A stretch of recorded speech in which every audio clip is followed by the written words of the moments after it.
What is up, and welcome to Phone Phenom every single Tuesday. Today at 4 o'clock Central Standard Time, we're going to test some different times for the Phone Phenom show to see what works.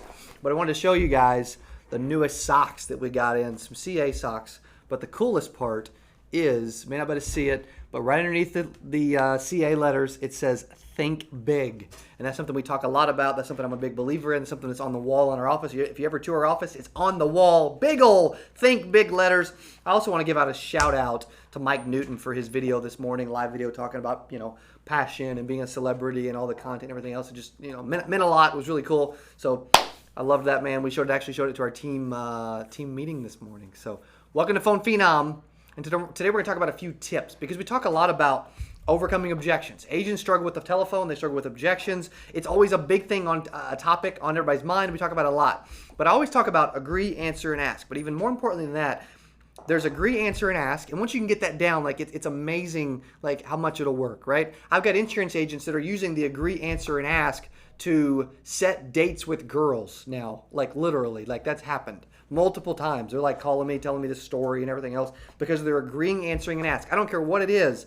Dylan's probably using it in his have you caught yourself doing that not to pick up girls because you're dating, but my girlfriend? Yeah, no, just in general, just in life. You know what I mean? Agree, answer, and ask, and the power behind it. Yeah, no, definitely. I've never really had a sales job necessarily, so there's all sorts of little nuggets that I take from you and just Good. listening to the sales guys in the office that translate into just everyday life. Yeah. It's kind of funny. Well, you always do some freelance, video stuff and, some drone work for real estate agents, stuff like that. So I can see that. Yeah. Definitely translating, right? Mm-hmm. You know what? Your price is too high. I understand. I get that. Yeah. Right? Well, I've heard that before. And the reason is because I do it better than anybody in town, right? And if you're not 100% satisfied, I'll give you your money back. Right? Yeah. So should we set up an appointment and view what you got going on Wednesday or Thursday? Which is better? Right? So it can apply to anything, right? So I use that as an example immediately just to get you to think outside the box a little bit. Because anything you're doing, agree, answer, and ask. And I think one of the biggest things, Dylan, we see agents a lot. We go to all these free trainings all over the country, 8%, everything else. Most people are combative and disagreeable, right? So some people are trained to say, well, when people say, hey, I have no money, they're trained to say, well, that's exactly why you should buy this, right? That's just weird. It's just... right? Mm-hmm. Kind of odd, but we've heard that before. We've also heard a lot, hey, I'm not interested. Well, and most agents are trained to say this right here. Ridiculous. Never say it, okay? But I'm going to say it for the last time ever. Maybe not. They say, well, what do you mean you're not interested? You don't have enough information to be interested yet. Yeah. Click. I would hang up immediately. Yeah, it's stupid. It's disagreeable. It's combative. It isn't in a state of agreement, which we talk about a lot. So, agree. Answer. So the agreement part we get, right? I understand. Perfect. I agree. Thank you for sharing, right? Whatever. It's an agreement state. Now then there's the answer. The answer is where you're repeating what they said or, hey, I'm not interested. And then you're plugging in the middle in this answer state, right? That it's my job to get you the information. It's up to you with what you do with it, right? So there's an answer to their objection, a little bit, and then an ask. Right? And the answer's got to be quick, right? The whole agree, answer, ask is 15 seconds, right? 20 seconds. Max. That's even long, probably under 10 seconds total, right? 10, 15 seconds. So you got the agree. Then you get the answer where you're actually responding to them. You're giving them an answer. And then you've got the ask. That's where you're always finishing with a question. And the psychology of the ask, and that's why I'm going over each A. Agree, answer, and ask. If you've never heard that before, I need to start talking about this more on Phone Phenom in our shows because I've been teaching it for, 3.5 years, right? And I've been using it for a decade without even knowing it. When you get to the ask, the psychology is if they give you an objection and you don't finish with a question, what's going to happen is, for instance, I'll give you an example. Cody, I'm not interested. I understand. Thank you so much for sharing that. It's just my job to drop off the information. It's totally up to you with what you do with it. And I stop there. What's going to happen? They're either going to hang up or most of the time, they're going to restate their original objection. I said I'm not interested. Right? And so that's why you have to add the last A. Most people understand, they get the agreement part down. They struggle with the answer part, but that's because they don't role play or practice it enough. But then when they get to the objection part, the actual ask, that's where they forget to ask a question. And it's human nature. When I ask someone a question, I'll provide you with an example, right? Dylan, where's your favorite place to eat in town? Do you want me to actually answer it? Yeah. Oh. Probably majority. Okay, perfect. See, and if he would have said, you know what, I don't know. Well, and what would I have said? That's what I thought you wanted me to say. Well, that's fine too. We'll say I don't know. I don't know. Well, if you had to choose, where would you pick?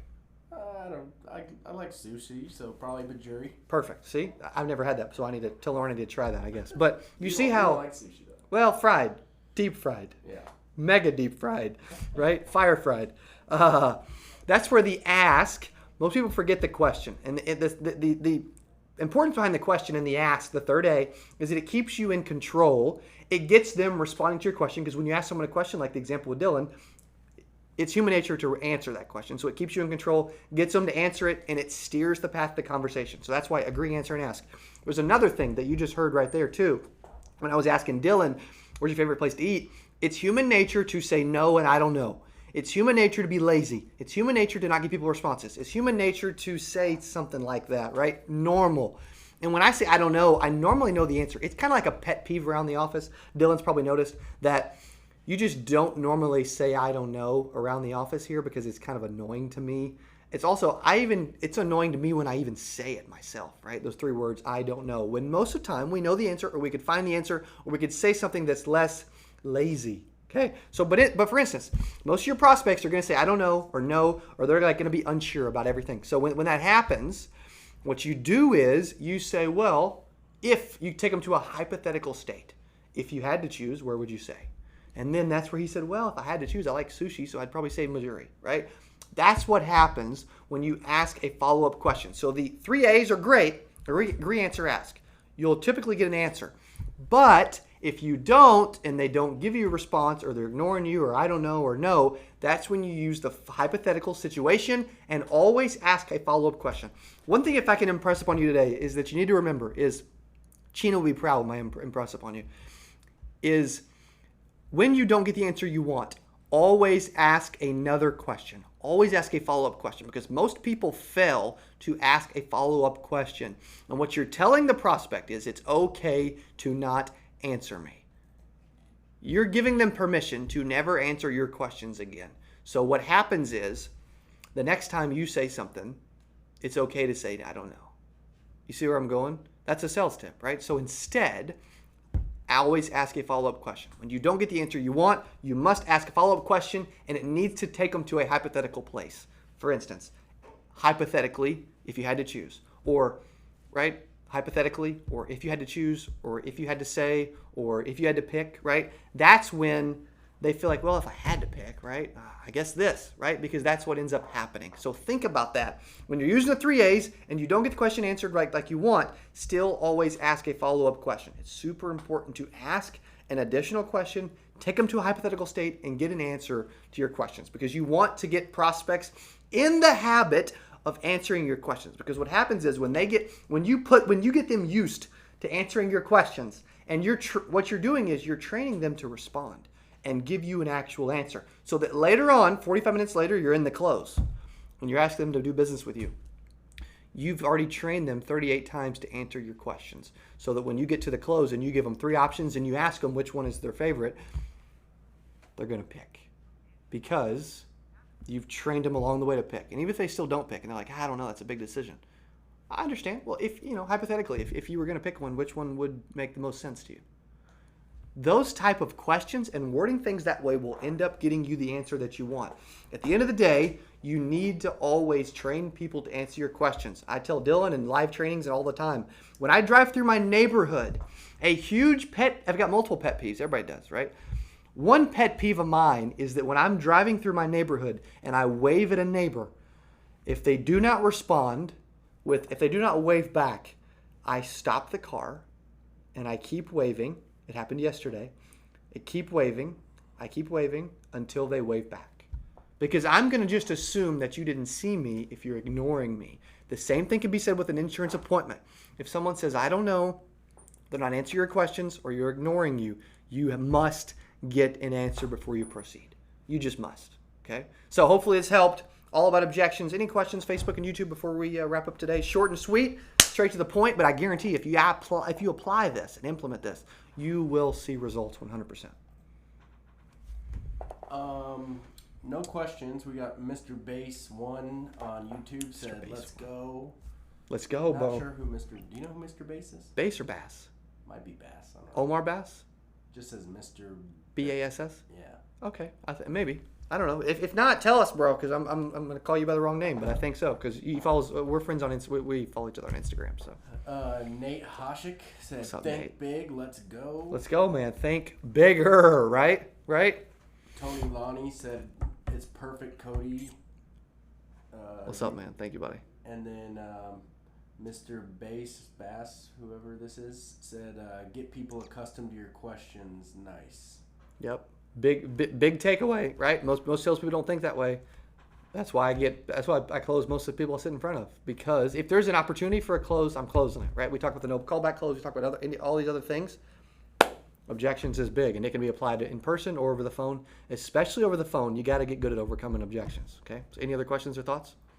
Heather Huddleston on What's up, Heather? Facebook, she tagged a bunch of people and said, check this out and follow Cody Askins. He's on top of the insurance industry. Thank you, Cody, for all your wonderful knowledge. Wow, thank you so much. Happy to help. I really appreciate it. Thank you so much for the kind words. Thank you for tagging people. You know what, Heather?